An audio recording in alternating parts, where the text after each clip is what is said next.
প্রধান অতিথি আপনাদের অত্যন্ত প্রাণপ্রিয় নেতা এরূপগঞ্জ মাটির মানুষের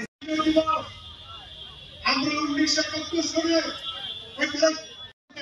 আছে বাবুদেরকে নিয়ে সেটা হলো ব্যক্তি ক্ষমতায় গেলে প্রত্যেক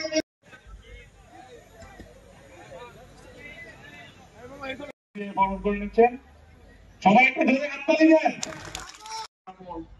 আসামের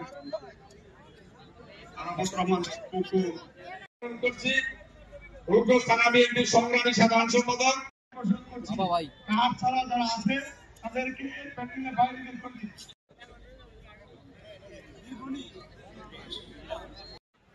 এই ভাই যান না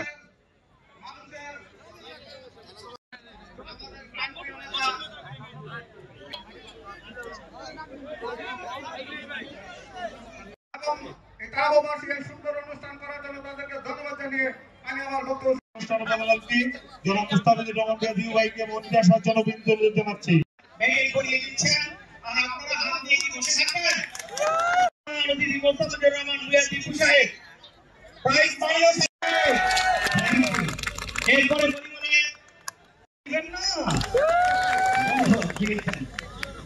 এবং বিএনপির জাতীয় নির্বাহী কমিটি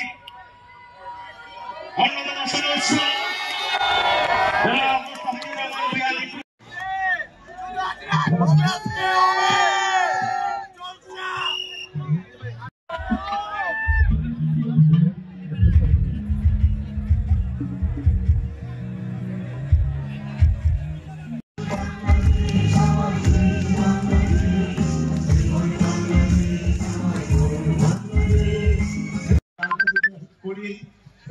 সবাই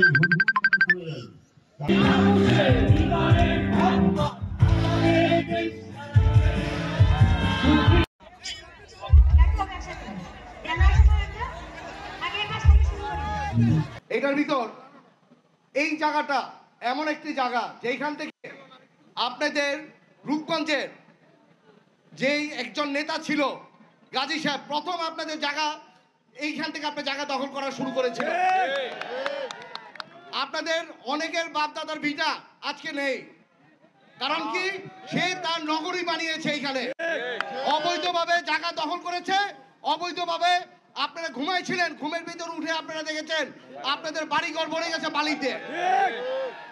আপনাদেরকে কথা দিয়ে যাই, আমি যদি কখনো সম্ভব হয়, আমি যদি কখনো কোনো কিছুতে আসতে পারি, আপনাদের জায়গা আপনাদের আমি ফিরিয়ে দিব ইনশাআল্লাহ। আজকে এখানে কিছু কথা বললে নাই, সেটা হলো আমাদের আজকে দেশনায়ক তারেক রহমান সাহেব এমন একটা মানুষ যে সংস্কৃতিকে বাঁচায় রাখার জন্য আপনারা গত আমলে দেখেছেন ইন্ডিয়ান যত নায়ক সিঙ্গার আছে তাদের এনে গান বাজনা করিয়েছে, আপনারা অনেক সময় দেখেছেন। এখন আবার শুরু হয়েছে পাকিস্তান থেকে গানের বিভিন্ন সিঙ্গারদের নিয়ে আসছে। আমাদের দেশনায়ক তারেক রহমান বাংলাদেশের সংস্কৃতি ঠিক রাখার জন্য আজকে বিশাল বড় একটা অনুষ্ঠান করেছে যে মানিক মিয়া এভিনিউতে।